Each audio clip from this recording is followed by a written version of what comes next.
Assalamualaikum warahmatullahi wabarakatuh. Alhamdulillah, alhamdulillah ala nikmatillah, la haula wala quwata illa billah. Amma ba'du. Apa kabar anak-anak? Semoga kalian semua dalam keadaan sehat walafiat serta kita selalu dalam lindungan Allah Subhanahu wa taala. Bertemu kembali dengan Pak Muhalim, Guru Sejarah Kebudayaan Islam kelas 6. Anak-anak, sebelum kita mulai pembelajaran kita pada kali ini, mari kita bersama-sama bermohon kepada Allah Subhanahu wa taala semoga apa yang kita pelajari pada hari ini dimudahkan oleh Allah Subhanahu wa taala dan ilmu kita bermanfaat. Sama-sama kita awali dengan baca basmalah. Bismillahirrahmanirrahim. Alhamdulillah anak-anak, kita sampai pada kompetensi dasar menganalisis peran Sunan Kalijaga dalam mengembangkan Islam di Indonesia. Selanjutnya di kompetensi dasar keterampilannya mengorganisasikan kembali peran Sunan Kalijaga dalam mengembangkan Islam di Indonesia. Setelah nanti kalian mempelajari pelajaran ini, diharapkan nanti kalian dapat mengetahui peran-peran Sunan Kalijaga dalam perkembangan Islam di Indonesia serta dapat menjelaskannya. Baiklah anak-anak, kita lihat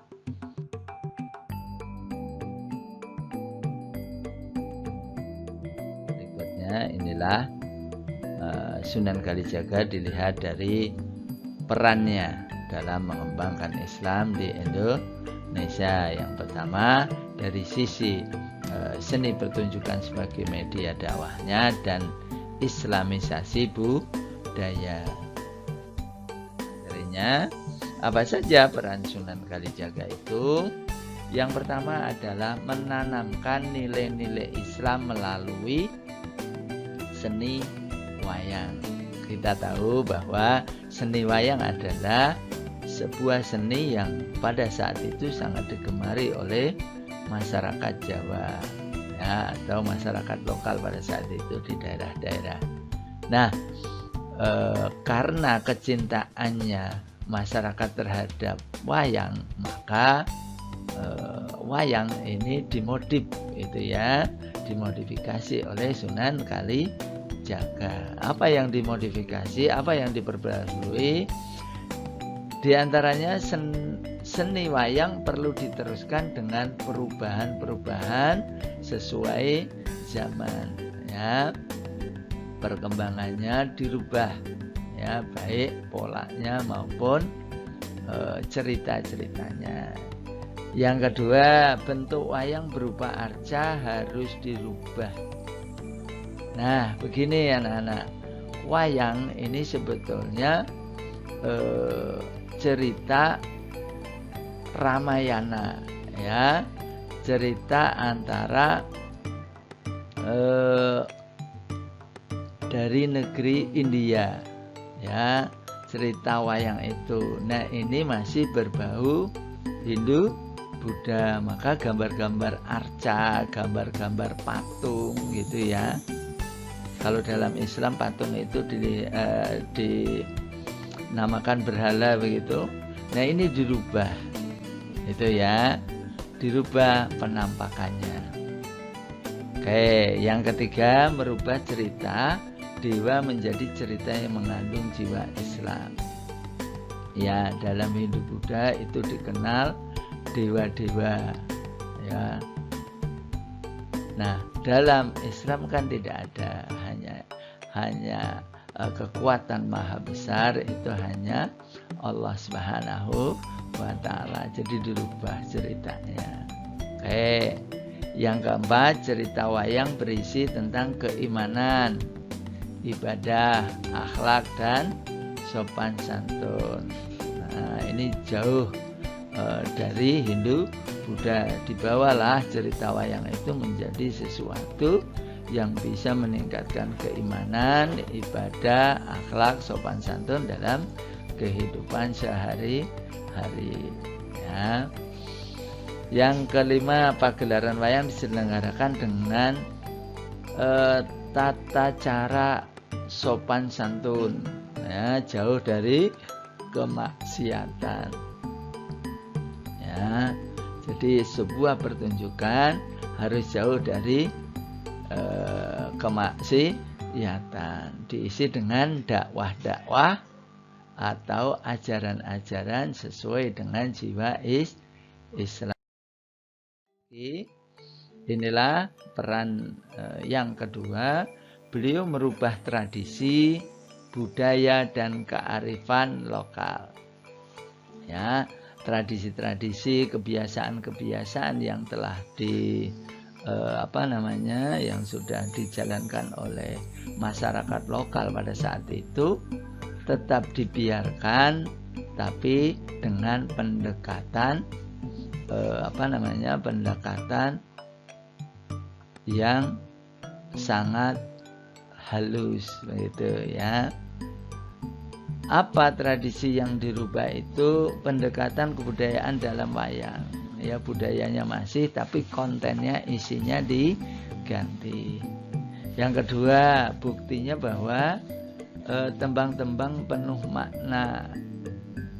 Ya, Sunan Kalijaga pada saat itu mengerti betul bahwa orang-orang Jawa pada itu senang dengan tembang Jawa, tapi tembang Jawa itu diisi dengan ajaran Islam. Yang ketiga, akulturasi arsitek masjid. Nah, termasuk arsitek masjid yang enggak harus dengan masjid yang sama dengan di Arab umpama. Jadi masjidnya disesuaikan dengan budaya lokal, gitu ya. Nah, orang Jawa itu rumahnya seperti rumah limasan, rumah berbentuk limas. Nah, masjidnya juga dibikin seperti itu, ya. Nah,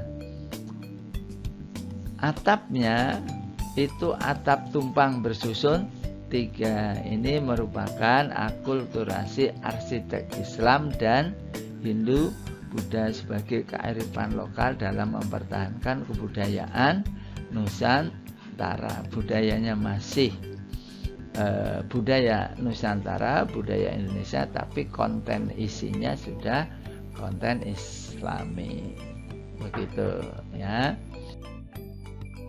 Baiklah anak-anak, kita lihat inilah sifat-sifat Sunan Kalijaga. Kesempatan kali ini saya akan berikan salah satu nasihat Sunan Kalijaga. Nah, nasihatnya itu dalam bahasa Jawa. Urip iku urup. Kalau dalam bahasa Indonesianya, hidup itu menyala. Apa maknanya? Hidup yang menyala artinya bahwa kita sebagai manusia harus bisa bermanfaat bagi orang lain di sekitar kita, sekecil apapun kontribusinya, gitu ya. Namun jika tidak mampu untuk memberikan manfaat pada orang lain, cukuplah agar selalu berusaha tidak merugikan orang lain. Nah, ini nasihat yang bagus. Masih banyak anak-anak nasihat Sunan Kalijaga.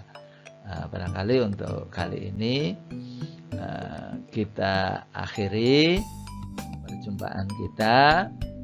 Allah Maha segalanya, namun keridhoannya tergantung dari ridhonya ayah ibu kita.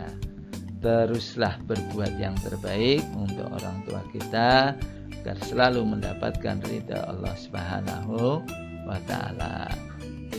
Semangat, jangan lupa salat, jaga badan tetap sehat agar bahagia dunia dan akhirat. Amin ya rabbal alamin. Sebelum kita tutup, mari kita membaca sama-sama hamdalah. Alhamdulillahi rabbil alamin. Wabillahi taufiq wal hidayah. Wassalamualaikum warahmatullahi wabarakatuh.